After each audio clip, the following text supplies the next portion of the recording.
Hello and welcome back to my channel friends. నా పేరు గాయత్రి. నేను ఇక్కడ home organisation and decoration related videos చేస్తూ ఉంటానండి. మీరు కనుక ఫస్ట్ టైం నా ఛానల్ని చూస్తున్నట్టయితే ఈ వీడియో చివరి వరకు చూడండి. నచ్చితే మాత్రం సబ్స్క్రైబ్ చేయటం అండ్ లైక్ చేయటం అస్సలు మర్చిపోవద్దు. సో ఇవాళ మార్నింగే లేచి ఒక hot and strong cup of కాఫీతో అయితే ఈ వ్లాగ్ స్టార్ట్ చేస్తున్నానండి. ఇవాళ చాలా టయర్డ్గా అనిపిస్తుంది నాకు. యాక్చువల్లీ నిన్న ఏమైందంటే బాగా సైనస్ ట్రిగర్ అయిపోయిందండి. మాకు విపరీతమైన చలిగా ఉంది, వానలకి ఏదో హిల్ స్టేషన్లో ఉన్నట్టు ఉంది.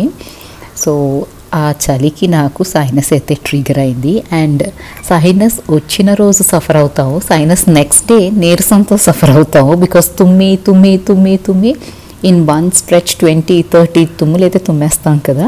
సో బాడీ అలసిపోయినట్టు అయిపోతుంది. సో ఇవాళ ఎక్కువ హడావిడిగా ఏ పని చేయట్లేదు అండ్ పెట్టుకోలేదు కూడా. బాక్స్లో కూడా మా అమ్మాయికి సింపుల్గా ఊతప్పం చేసేస్తున్నానండి. దోసపిండి ఎట్లాగో ఉంది, మిల్లెట్ దోసపిండి. దాంట్లో కొంచెం గ్రేటెడ్ క్యారెట్, ఆనియన్స్, పచ్చిమిరపకాయలు, కరివేపాకు సన్నగా చాపర్లో వేసేసుకున్నాను. క్యారెట్ మాత్రం గ్రేట్ చేసి వేసానండి. చాలా బాగుంటుంది అండ్ సింపుల్ రెసిపీ. సమ్టైమ్స్ ఓపిక లేనప్పుడు బయట ఫుడ్ కంటే ఇది బెటర్ కదండి. ఇంట్లో ఏదో ఒక క్విక్ ఫిక్స్ లాగా చేసేసుకోవచ్చు. సో ఇవాళ సింపుల్గా ఇదే పెట్టేశానండి బాక్స్లో కూడా. దీన్ని కట్ చేసి బాక్స్లో పెడితే ఈజీగా ఉంటుంది అండ్ వాళ్ళకి చూడటానికి కూడా కొంచెం అపీలింగ్గా ఉంటుంది కదా, అప్పుడు తినబుద్ధి అయితే వేస్తుంది.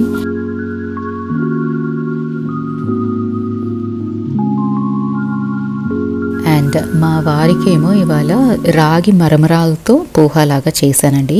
లాస్ట్ టైం చేస్తే దెబ్బైపోయింది అన్నాను కదా, ఇది ఈసారి అసలు నానబెట్టలేదండి. జస్ట్ పోహా తాలింపు వేసేసాను. దాని తర్వాత పైనుంచి మరమరాలు వేసాను.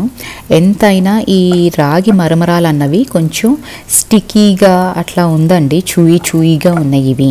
సో వీటిని ఏంటంటే జస్ట్ నేతిలో వేపేసుకొని పైనుంచి పల్లిపప్పు, పుట్నాల పప్పు వేసుకొని బేల్పూరి లాగా అలా చేసుకోవచ్చు. కానీ మాయిశ్చర్ తగిలిందంటే మాత్రం కొంచెం ఇవి టెక్స్చర్ మారిపోతున్నాయి. సో చూసుకొని చేసుకోవాలి ఇట్లాంటివి మాత్రం.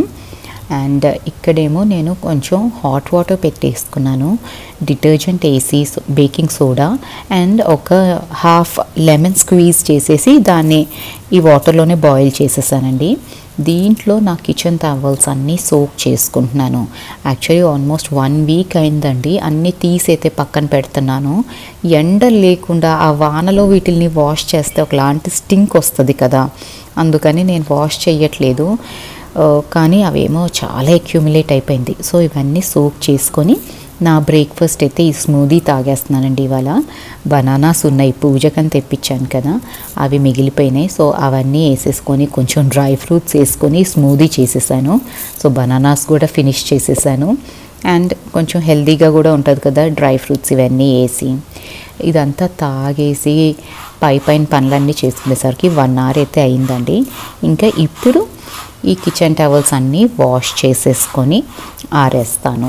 ఇవాళ మాకు వాన లేదండి, కానీ క్లౌడీగానే ఉంది. Whole day it was very cloudy. కాకపోతే వాన లేదనేసి ఈ పని పెట్టుకున్నాను. అండ్ మన వ్యూవర్స్ కొందరు అడుగుతున్నారండి, వరలక్ష్మి వ్రతానికి రిటర్న్ గిఫ్ట్స్ ఏమైనా ఐడియాస్ ఉన్నాయా అని. ఇన్స్టాగ్రామ్లో చాలా పేజెస్ అయితే ఉన్నాయండి. వాళ్ళు కస్టమైజ్ చేసి మనకి మన బడ్జెట్ ప్రకారం వాళ్ళు వరలక్ష్మి వ్రతం రిటర్న్ గిఫ్ట్స్ అయితే ఇస్తున్నారు. Like copper box, brass items అట్లా చక్కగా కస్టమైజ్ చేసి ఇస్తున్నారు. ఇన్స్టాలో చెక్ చేయండి, ఇలాంటివి రీజనబుల్ ప్రైజెస్లో కూడా దొరుకుతున్నాయి మనకి. So you can check it on Insta. నాకు దొరికితే కనుక ఆ లింక్స్ నేను మీకు ప్రొవైడ్ చేస్తాను. అండ్ ఇక్కడ ఇంకా ఈ చిన్న పనులు చేసేసరికి టైర్డ్ అనిపించిందండి. సో ఇవాళ ఒక పొమోగ్రనేట్ జ్యూస్ అయితే చేసేసుకొని అది సిప్ చేస్తూ కొంచెం కాసేపు రిలాక్స్ అవుతూ ఒక బుక్ అయితే చదువుతున్నాను. The art of creative thinking అని. ఈ బుక్ నిజంగా చాలా బాగుందండి. నాకు జనరల్లీ ఇట్లాంటి మోటివేషనల్ బుక్స్ చదవాలంటే కొంచెం బోర్ వస్తుంది, కానీ this one is very interesting. మీకు ఎక్కడైనా షాప్లో దొరికితే మాత్రం డెఫినెట్లీ ట్రై చేయండి. అండ్ ఇవాళ నేను నా టీవీ క్లీన్ చేసుకుందాము అనుకుని స్టార్ట్ చేశానండి. యాక్చువల్లీ మొన్న ఎప్పుడు మా హౌస్ హెల్ప్ నాకు ఓపిక లేని రోజు పాపం ఆ అమ్మాయికి చెప్తే తను క్లీన్ చేస్తుందండి. 1 day 2 days అట్లా మేనేజ్ చేసుకుంటుంది డస్టింగ్. అట్లా ఏదో ఒక రోజు డస్టింగ్ చేస్తూ తను టీవీ కూడా ఇట్లాగే తుడిచేసినట్టుంది. అన్నీ మరకలుగా ఉన్నాయి అన్నమాట. సో ఇవాళ కొంచెం ఆ డైల్యూట్ చేసిన కాలిన్ సొల్యూషనే ఉంది, దాంతో క్లీన్ చేసుకుంటున్నాను మైక్రోఫైబర్ క్లాత్ వేసి. అండ్ టీవీ వెనకాల పైన ఈ ప్లేసెస్ మనం ఎక్కువ ఇగ్నోర్ చేస్తూ ఉంటాం కాబట్టి ఇటువైపు కూడా కొంచెం ఫోకస్ పెట్టి అయితే క్లీన్ చేశాను. అండ్ ఇది అయిపోయినాక కొంచెం లంచ్ చేసి రిలాక్స్ అయ్యానండి. తర్వాత ఇంకా కిచెన్లోకి వచ్చి వాళ్ళ పొద్దునుంచి కిచెన్ అయితే పట్టించుకోలేదు, టు బీ ఆనెస్ట్. అస్సలు క్లీన్ చేసే ఓపిక లేకుండే. సో ఇప్పుడు మాత్రం ఇంకా మెల్లిగా నా గ్యాస్ స్టవ్ ఇదంతా థరో క్లీనింగ్ అయితే చేసుకుంటున్నాను. అండ్ మన వ్యూవర్ అడిగారండి ఈ గ్లాస్ టాప్ గ్యాస్ స్టవ్ని ఎలా క్లీన్ చేస్తారు అనేసి. నేనైతే చాలా సింపుల్గా పెట్టుకుంటానండి క్లీనింగ్ ప్రొసీజర్స్ అన్నవి. మనం గిన్నెలు స్క్రబ్ చేసే పాత స్క్రబ్బర్ ఉంటుంది కదా, దాన్ని చక్కగా వాష్ చేసి దాన్ని ఓన్లీ గ్యాస్ స్టవ్కి పెట్టుకుంటాను. సో స్క్రాచెస్ పడవు. కొత్త స్క్రబ్బర్ ఏమవుతుంది అంటే కొంచెం స్క్రాచెస్ పడే ఛాన్స్ ఉంటుందండి. సో ఈ పాతవి మెత్తగా అయిపోతాయి కదా, దీంతో డిష్ వాషింగ్ లిక్విడ్ వేసి క్లీన్ చేసేసుకుంటాను. అండ్ ఒక వెట్ మైక్రో ఫైబర్ క్లాత్ ఉంటుంది కదా, దాంతో ఒక్కసారి ఈ సోప్ అంతా క్లీన్ చేసినాక డ్రై క్లాత్తో ఒక్కసారి వైప్ చేసేయండి. మెరిసిపోతూ ఉంటుంది మీ గ్యాస్ స్టవ్ మాత్రం, అదైతే ఫర్ షూర్. అండ్ ఇలాంటి బ్రషెస్ గురించి కూడా చాలా ఎంక్వైరీస్ వస్తున్నాయండి. మన వ్యూవర్ అన్నారు అమెజాన్లో చూస్తుంటే అన్ని రివ్యూస్ రస్ట్ పట్టుకుపోతున్నాయి అని. అదైతే కరెక్ట్ అండి. ఈ బ్రషెస్ మీకు ఎంత చేసినా ఎంత కేర్ఫుల్గా మెయింటైన్ చేసినా రస్ట్ అయితే పట్టేస్తాయి, ఎందుకంటే చీప్ మెటల్ యూస్ చేస్తారు కదా. అండ్ ఆల్సో అవి తీగల్లాగా ఉంటాయి ఆ మెటల్, సో రస్ట్ పట్టే ఛాన్సెస్ ఎక్కువ ఉన్నాయి. నేను మాత్రం ఇవి మార్కెట్ 99లో తెచ్చాను. సో అమెజాన్లో నేను ఆర్డర్ చేసిన దానికంటే ఇది కొంచెం బెటర్గా ఉంది. అమెజాన్ది మరీ 1 monthకే రస్ట్ వచ్చింది, ఇది మాత్రం ఆల్మోస్ట్ 8 months అయిందండి. ఇప్పుడు రస్ట్ డెవలప్ అవుతుంది, కానీ రస్ట్ అన్నది అయితే కామన్ థింగ్. అండ్ ఇక్కడ నీట్గా డ్రై క్లాత్తో కూడా ఇలా క్లీన్ చేసేసుకుంటున్నానండి. So this is how I clean my gas stove. ఏ హైఫై సొల్యూషన్స్ ఉండవు, ఏమీ ఉండవండి. Simple dish washing liquid is more than enough to clean your kitchen. కాదు మీకు ఇంకా ఎక్కువ జిడ్డు ఉంది అనుకుంటే అప్పుడు మాత్రం ఒక సొల్యూషన్ ప్రిపేర్ చేసుకోండి. Vinegar, baking soda and dish washing liquid. ఈ సొల్యూషన్ వేసుకొని చక్కగా దాంతో మీరు స్ప్రే చేసుకుంటూ క్లీన్ చేయొచ్చు. అండ్ నేను గ్యాస్ స్టవ్ క్లీన్ చేసేటప్పుడు మస్ట్ అండ్ షుడ్గా టైల్స్, వెనకాల ఉన్న టైల్స్ అండ్ గ్యాస్ స్టవ్ కింద మాత్రం వెరీ పర్టిక్యులర్లీ ఎప్పుడూ క్లీన్ చేసుకుంటూ ఉంటానండి. గ్యాస్ స్టవ్ కింద ఎస్పెషలీ ఫుడ్ ఐటమ్స్ ఉంటాయి కదా, అవి పడిపోతూ ఉంటాయి మనం వంట చేసేటప్పుడు. సో అక్కడ కాక్రోచెస్ వచ్చే ఛాన్స్ ఎక్కువ ఉంటుంది. సో ఆ ప్లేస్ని ఎప్పుడు నీట్గా మెయింటైన్ చేయటం is very important. So gas stove కింద ఎప్పటికప్పుడు క్లీనింగ్ అయితే జరగాలి. అండ్ మీకు ఏమన్నా డౌట్ ఉంది అంటే లక్ష్మణ్ రేఖ అట్లాంటివి యూస్ చేసేయచ్చు. సో ఈ టైల్స్ కూడా నేను నీట్గా ఒక్కసారి స్క్రబ్బర్తో క్లీన్ చేసి వెట్ క్లాత్తో అయితే వైప్ చేసేసుకుంటానండి. So this is how I clean my kitchen counter top.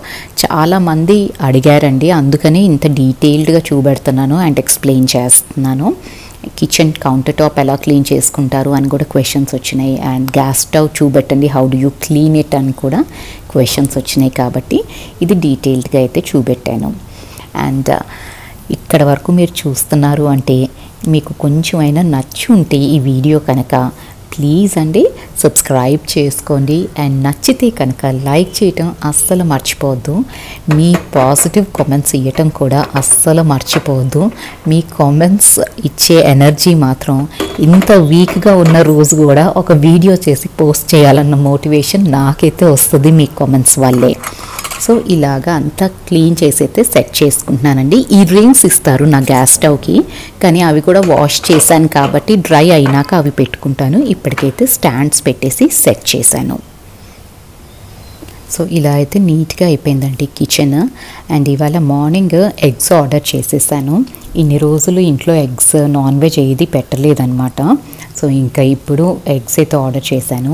And బయట నుంచి మనం ఎగ్స్ ఎప్పుడు ఆర్డర్ చేసినా ఒక్కసారి వాష్ చేసుకొని థరోగా అప్పుడు మనం స్టోర్ చేసుకున్నాము అంటే ఇట్ మేక్ సెన్స్ అండి. ఎందుకంటే అవి ఎక్కడెక్కడి నుంచి వస్తాయో, ఎంతమంది పట్టుకున్నారో, హైజీన్ ఇవన్నీ మనం మెయింటైన్ చేయలేం కదా, అవుట్ సైడ్ది మనం కంట్రోల్ చేయలేము. సో వన్స్ ఇంటికి వచ్చినాక ఇది మోస్ట్ ఆఫ్ అవర్ వ్యూవర్స్ అందరూ చేస్తూనే ఉంటారండి, ఇదేం కొత్త కాదు. బట్ ఎవరైనా బిగినర్స్ ఉన్నారు అంటే వాళ్ళకి హెల్ప్ అవుతుంది అని చెప్తున్నాను. నాకు చాలా రోజులు ఇది ఇట్లా వాష్ చేసుకోవాలని తెలియదండి. ఎగ్స్ వచ్చిన వెంటనే ఫ్రిడ్జ్లో పెట్టేసుకునేదాన్ని, అందుకని నేను చెప్తున్నాను. సో ఇదండి ఇవాల్టి వీడియో. మీకు ఈ వీడియో నచ్చితే కనుక మీ ఫ్రెండ్స్తో షేర్ చేసుకోండి, ఫ్యామిలీతో షేర్ చేసుకోండి. అండ్ ఇంకొక మంచి వీడియోతో మీ ముందుకు మళ్ళీ వచ్చేస్తాను. Thank you so much for watching this video. You have a great day.